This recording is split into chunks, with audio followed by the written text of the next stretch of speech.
Hello everyone. आज बेटा हम डिस्कस करेंगे concentration terms like molarity, molality, mass percent of a solution.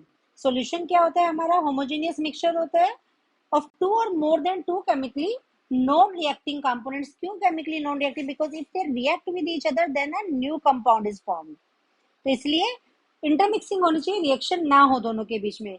हम कौन सा सॉल्यूशन डिस्कस करते हैं? बाइनरी, जिसमें एक सोल्यूट होता है, एक सॉल्वेंट। इसके अलावा टर्नरी सॉल्यूशन 3 कंपोनेंट का, क्वाटरनरी 4 कंपोनेंट का हो गया।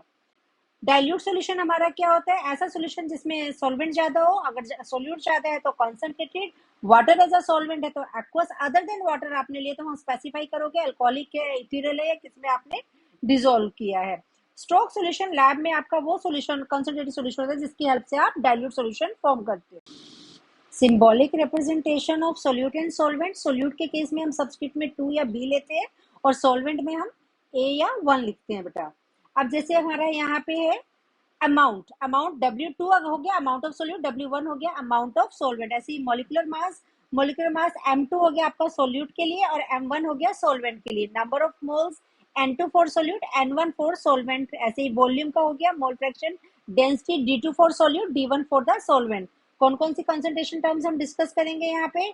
मास percent, volume percent, mass by volume percent, parts per million, parts per billion, strength, molarity, molality, mole fraction, mass fraction, normality. Normality जो है आपके सीबीएसई सिलेबस में नहीं, और यहाँ साइड में मैंने इन सभी की यूनिट्स मेंशन की है बेटा।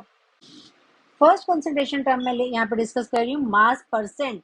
मास परसेंट, आप नंबर का परसेंट निकालते, कैसे निकालते हैं? सपोज करो आपके 82 मार्क्स आए हैं 90 में से, तो 90 82 बाई 90 नंबर्स का फ्रैक्शन निकाला और उसको 100 से मल्टीप्लाई करते हो। ऐसे ही इस केस में हम क्या करेंगे? यहाँ पे पहले हमने मास फ्रैक्शन निकाला, mass of one of the component upon the total mass, percent, cent मतलब 100, तो इस फ्रैक्शन को हम 100 से मल्टीप्लाई करेंगे, तो ऐसे आपका मास परसेंट आ जाएगा। सिंबॉलिक उसमें W बाई डब्ल्यू या बाय मास लिखेंगे। फॉर एग्जाम्पल अगर मैंने आपको दिया 12% HCl by W by W, तो it means W2 amount of solute हुआ 12 ग्राम और अमाउंट ऑफ सॉल्वेंट होगा 88 ग्राम। कई बार क्वेश्चन में ऐसे लिख देंगे 65% glucose by mass, means amount of solute is 65 ग्राम और अमाउंट ऑफ सॉल्वेंट कितना आ जाएगा हमारा? 35 ग्राम। नेक्स्ट कंसंट्रेशन टर्म है हमारी वॉल्यूम परसेंट। वॉल्यूम परसेंट में भी हम क्या करेंगे? वॉल्यूम फ्रैक्शन करेंगे और परसेंट के लिए हम उसको 100 से मल्टीप्लाई करेंगे। तो वॉल्यूम फ्रैक्शन क्या हुआ? Volume of solute upon volume of solution, percent means 100 से मल्टीप्लाई। कैसे शो करेंगे? V बाई वी या बाय वॉल्यूम की हेल्प से। सपोज अगर आपको क्वेश्चन में ऐसे दिया है 15% HNO3 V by V, it means volume of solute है 15 ml, वॉल्यूम ऑफ सॉल्वेंट है 85 ml। या फिर क्वेश्चन में आपको ऐसे दिया होगा 68% sulphuric acid by volume, it means volume of solute यानी कि सल्फ्यूरिक एसिड इज 68 ml और volume of solvent water is 32 ml। Then unit interconversion 1 litre equal to 1 dm cube या 1000 ml या 1000 cc, cc means cubic centimeter. Next concentration term is the strength. Strength क्या हुआ?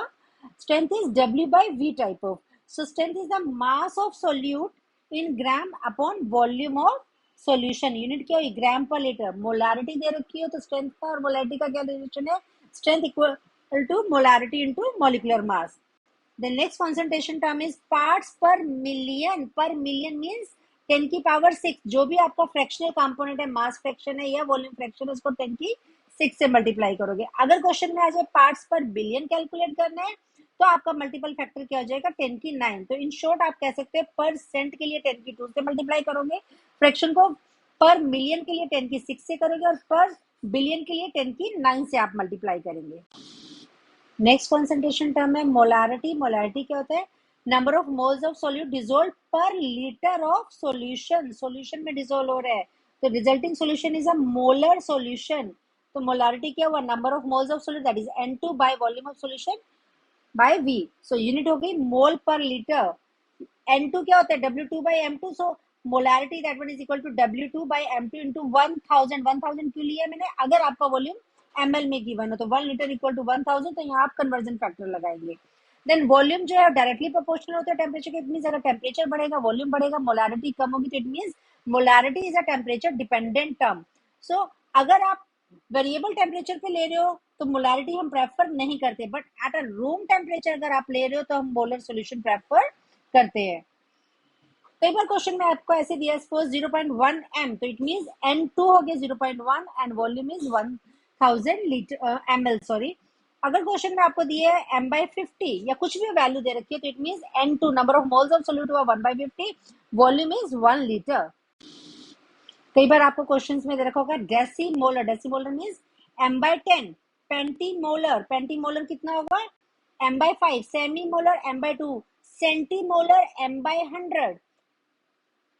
कई बार question में आपको मास percent and density given है तो कैसे उनको मोलारिटी आप फाइंड आउट करेंगे। लाइक सपोज एग्जांपल मैंने यहाँ लिया 15% HNO3 by mass and density of the solution is इतना दिया है आपको।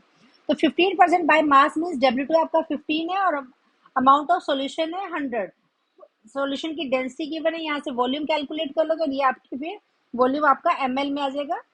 या फिर आप इसी को आप ऐसे डायरेक्ट भी अप्लाई कर सकते हैं, percent by weight, like 15 into 10, density जितना दिया 2.05 upon molecular mass of HNO3 which is 63। आप ऐसे भी कर सकते हैं, one is the same thing, दोनों ही सेम है।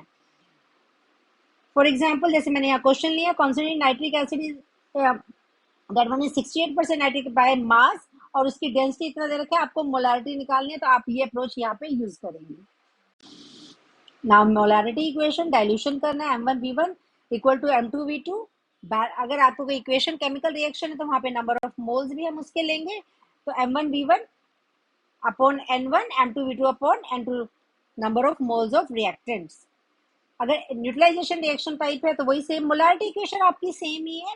लाइक यहाँ पे HCl NaOH, यहाँ पे N फैक्टर आपका 1 ही आ रहा है तो M1V1 equal to M2V2। Then molarity of intermixing M1V1 plus M2V2 equal to M3 जो रिजल्टेंट आ जाएगी plus V1 plus V2 total volume आ जाएगा। यहाँ मोलैलिटी, मोलैलिटी क्या हो गया आपका, number of moles of solute dissolve per KG of solvent. Molarity में हम सॉल्यूशन लेते हैं, यहाँ पे सोलवेंट है, सो फार्मूला क्या हुआ N2/W1।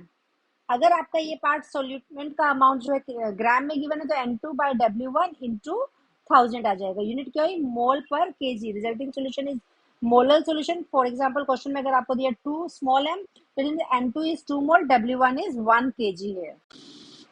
Next concentration term is mole fraction. It is the ratio of number of moles of one of the component to the total number of moles. Symbolic representation क्या है, chi की help से हम show करते हैं। chi2, chi1, chi2 is for the solute and chi1 for the solvent. chi2 is N2 number of moles of solute upon the total number of moles of solution. Total जो है आपका mole fraction solute plus it is always unit, चाहे आपका binary है या ternary solution है।